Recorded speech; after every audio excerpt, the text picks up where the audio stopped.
The two movies that I chose to do regarding mental health was Brain on Fire and Girl Interrupted. After watching these two movies, I took away a few key points.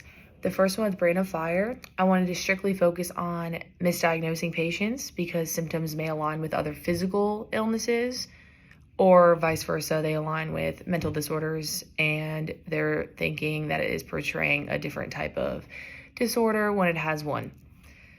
The other point that I want to talk about is just the complexity of mental illnesses, which I took from Girl Interrupted. This took place in like the 1980s when psychiatric hospitals were still very, very prevalent. And instead of being there for a 72-hour hold, you were there for over a year, sometimes multiple years in a row. Both of these correlated together because Brain on Fire was a misdiagnosis. And in Girl Interrupted, they didn't technically misdiagnose them, but they were still very behind on where mental illnesses are today in regards of diagnosing the patient, the DSM-5, and fitting all the symptoms with one patient instead of treating each patient individually. So, in my introduction, I want to talk about what exactly a mental disorder is. And this is a condition that will disrupt your thoughts, feelings, and actions on a regular basis. It will obviously affect people in different ways, but it has to consistently affect you to fit a DSM-5 regulation. So before I get started on my points, I want to talk about the history of this. And because psychiatry has come a long way. In fact, it wasn't until 1844 that psychiatry was actually first recognized as a medical specialty in the United States.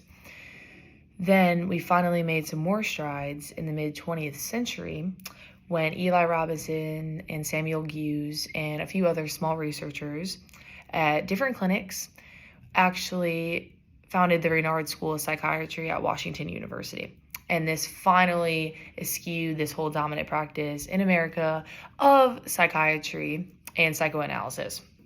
So they just brought more light to kind of like these issues, made people focus on it, and realize that this is a bigger issue than we're looking at. Then the biggest thing that we take away from history that we still use today, in fact, it was in 1952, Diagnostic and Statistic Manualing, which now we know as the DSM-5.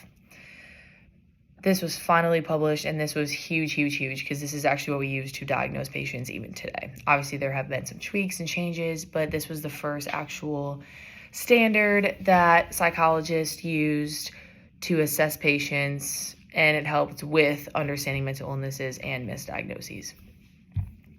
So going off that, I will talk about 2 points today. The first one is going to be all the challenges associated with diagnosing mental illness. What I want to talk with this is I found a very interesting study, and it was a study done of 309 patients. They all had different psychiatric disorders. And what was revealed at the end of the study was that more than a third of patients with these severe psychiatric disorders were misdiagnosed. And the reason I wanted to add this study in even more specifically was because out of those third of patients that were misdiagnosed, schizophrenia was the most common. And now to go back, the reason I say this was because in the movie Brain on Fire, that's what they thought this young lady had that presented with every single symptom of schizophrenia. And to the point where they try to rule out every other test and automatically we're like, you have every schizophrenia symptom. This is what it is, because it has such unique symptoms, but at the same time, a lot of them align that we aren't aware of yet. And so they finally treated her, they looked on the outside, treated her as an individual patient instead of just, the overview of schizophrenia, and actually found out that she had a physical illness, and it was encephalitis in the brain, which is swelling in the brain, and it causes one side just to swell. So it was a very interesting thing to see that completely aligned with schizophrenia disorder. And that's just one example. In this study, obviously, there was many other disorders, like they would be diagnosed with schizophrenia or that, and it wasn't schizophrenia, it was bipolar disorder. So that's where this complexity of the mental illnesses comes into play, because not only do we have this DSM-5, but things can parallel, they can back off, they can get worse, and it's hard for psychologists to completely look at the full patient and make the right diagnoses.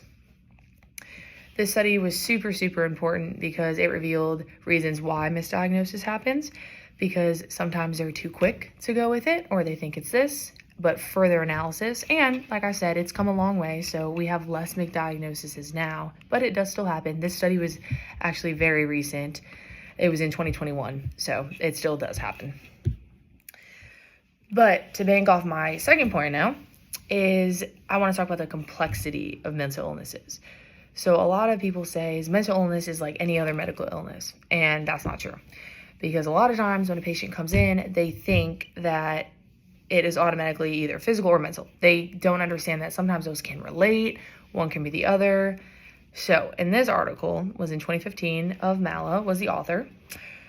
To understand the justification of equating mental illness and mental disorders, they actually used a comparison between them and type 2 diabetes.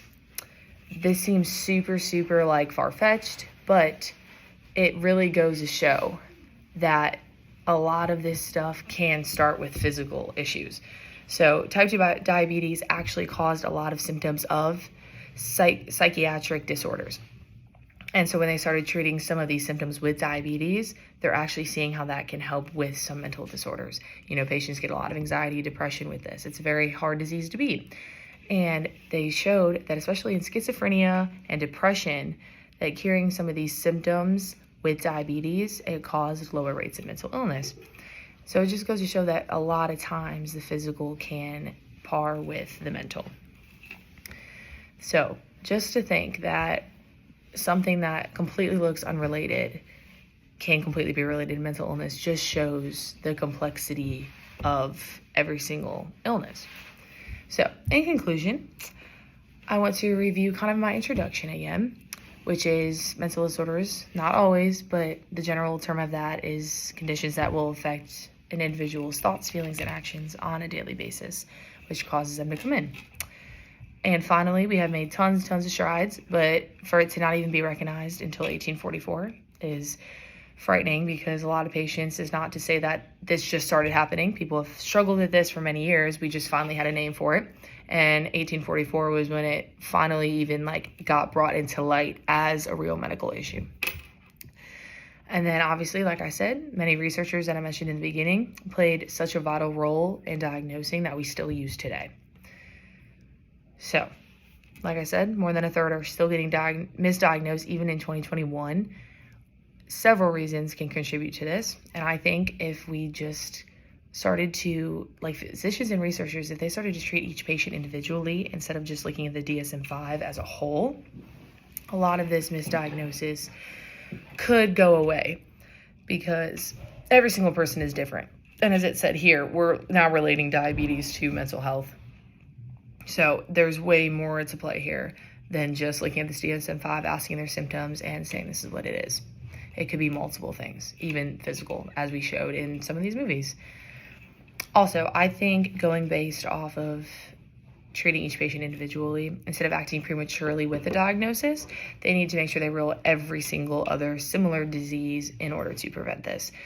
Brain on Fire was a perfect example of this. They did rule out everything, but you could tell there was still some drawback of, that's way too rare, this other disease. I'm not even going to look at it, that she's fitting this symptom perfectly.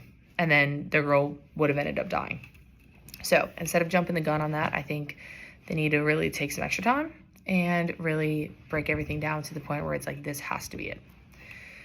But all in all, modern medicine is creating many opportunities for us to get better and understanding this illness. And as we move along more, I think misdiagnosis will start to become less and less.